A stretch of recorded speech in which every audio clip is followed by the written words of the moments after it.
na vile mnaniombea, hata mimi na familia yangu tunawaombea. Ndio. Na tumekubaliana ya kwamba tunataka tuwe na maelewano. Hatutaki ugomvi, hatutaki chuki, hatutaki kugawanyana.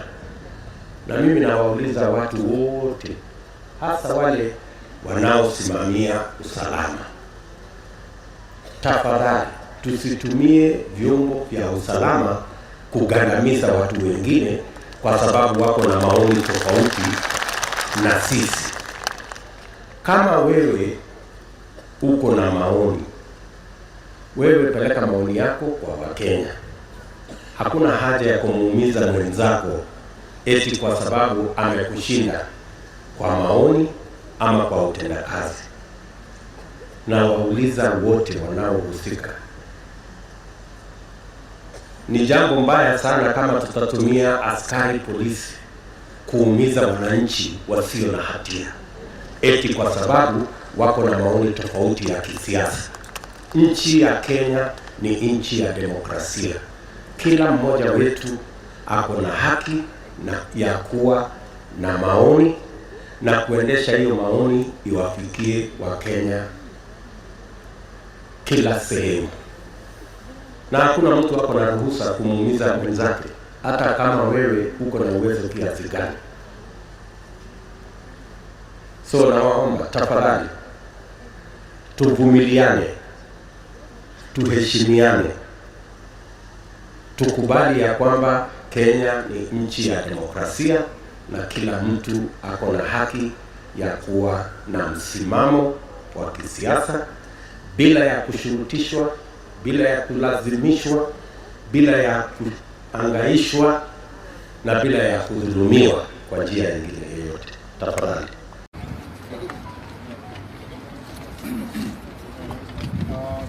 Thank you very much. The statement which has been read is a representation of the facts as it happened yesterday. I am here to just emphasize 2 or 3 things. One is to thank the police officers who helped us get information. As you may have followed yesterday, most of you in the media and Kenyans, most of the, immediately Mr. Itumbi was abducted. The abductors used their agents in social media.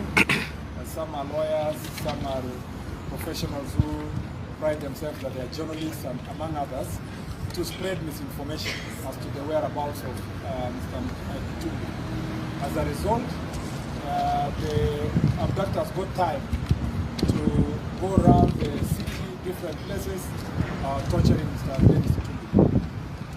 Luckily, we have Kenyans in the police service who are still patriotic, who gave us information that even at the point in which they were telling us, we thought it was not true, but ended up being true. That one, Mr. Itumbi was not in any police station, and two, that his life was in danger if Kenyans of goodwill were not going to make the necessary noise. Luckily also, the information leaked to the torture squad that there was already a hue and cry, but that's not even the only reason, that there are some people in the police service who are willing to reveal the identity of the police officers had they killed Mr. Itumbi.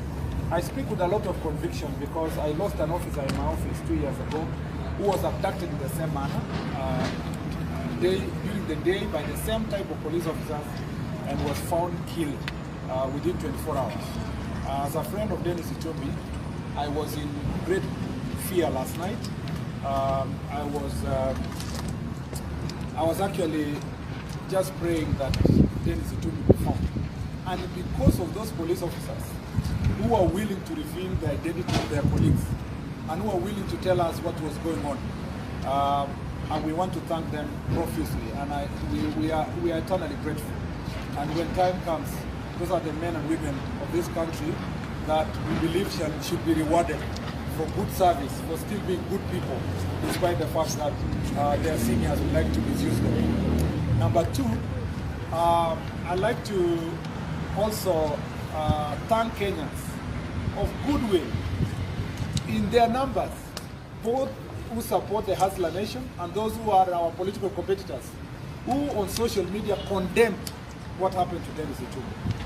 I know for sure that a few of them were being used to sanitize what's happening, but many Kenyans on both sides of the political divide stood firm, and I've seen them, I've seen their statements, and they have said in one voice that torture, forced disappearance,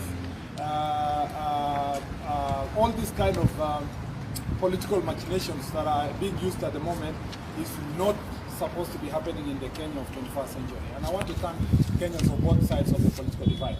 With the few who are still working with the hit squad and the team that is basically fighting people who have a different political opinion, this is the message I have for them. First, that it doesn't serve any group. Anything that was wrong yesterday is wrong today.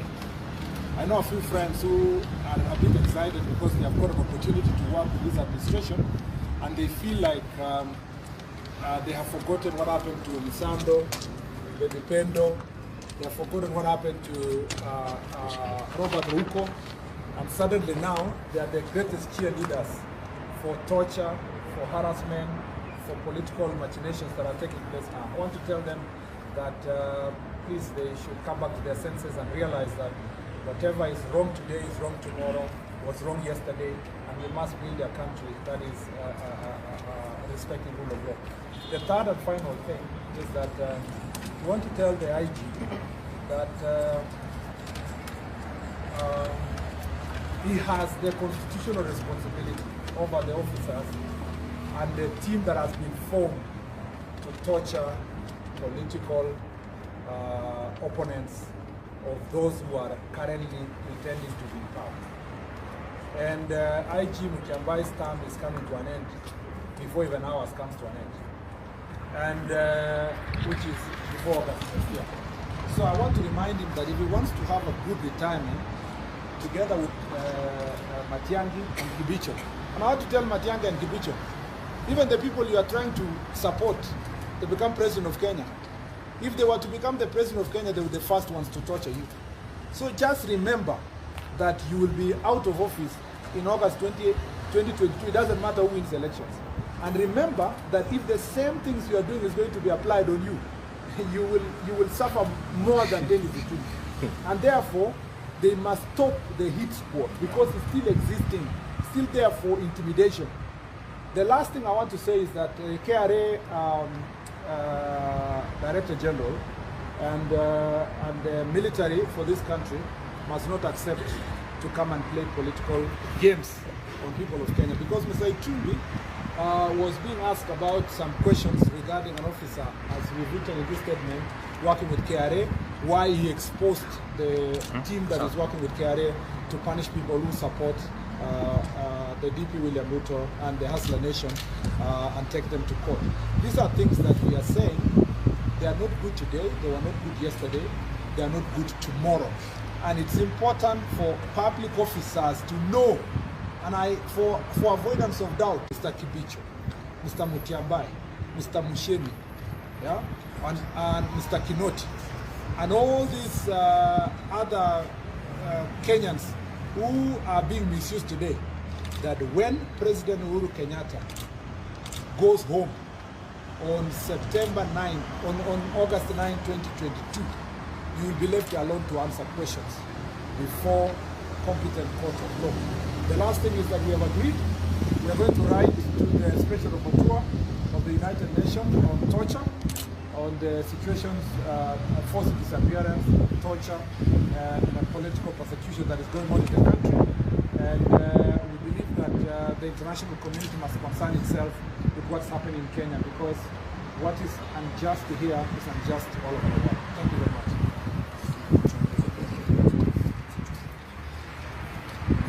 Thank you. I just add two things. And first, I received greetings from Dennis Itumbi. I was with him until 4:30 a.m. this morning. And he asked me if I get an opportunity to relay Kenyans of goodwill wish them a Merry Christmas as much as he'll be spending his in hospital, but he's thankful that at least he is alive, further from the machinations and the plans of those who planned to assassinate him the night preceding today. He also asked me to tell Kenyans that his spirit is unbroken and the Hustler Nation remains as strong as it was before his abduction.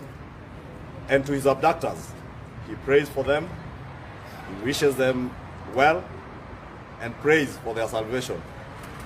But has a message to them that if they thought they are breaking him, or if they thought they will stop him from doing what he does best, then they're in for a very rude shock. He's unbroken and he will not stop what he does. He will continue to do what he does best. Two, we have seen the statement by the police spokesman. And ours is a very simple message to Itumbi and his boss, President Uhuru Kenyatta. President Uhuru Kenyatta is the commander-in-chief of all our defense forces and armed forces, including the police force. And he's the one person who has sworn with a Bible in his right hand to protect the lives and property of Kenyans. We want to tell President Uhuru Kenyatta, it is not just the life of Dennis Itumbi. The lives of Kenyans. If any Kenyan falls to this criminal deed squad, operating within the police, illegally operating within the police force, under Mutiambai, the blood of such a Kenyan will be squarely on the hands of President Uhuru Kenyatta. And therefore, he has a greater responsibility, more than any other Kenyan, more than Mutiambai, more than Kibisho, more than Matiang'i, more than those other officers. He is the appointing authority of all these officers, including the cabinet secretaries. And therefore, the buck stops at the desk of President Uhuru Kenyatta to see to it that any criminal hate squads that have been formed within the state are quashed and brought to an end. We want our president, because we elected him on a platform of respecting human rights, respecting and upholding the lives of Kenyans, to live through the oath of office that he took, that he will respect and he will protect not just the Constitution, but the lives of Kenyans, including Dennis Itumbi. Lastly, let me also take this opportunity to thank the very patriotic officers, because as Honorable Itumbi Murkomen has said, very many patriotic officers offered us information yesterday and told us to continue piling pressure, and we must thank the media, the mainstream media. We thank the media because all our mainstream media stations carried the news of the disappearance of Dennis Itumbi last night at 9 p.m. and that is what saved, together with the pressure on social media, that is what saved Dennis Itumbi's life from his abductors. But let me finish by saying, Dennis is unbroken, the Hustler Nation spirit is unbroken, and we want to tell the state, we shall not be coerced to support any state project, not by threats to our lives, not by threats to violence. Nothing will break the Hustler Nation.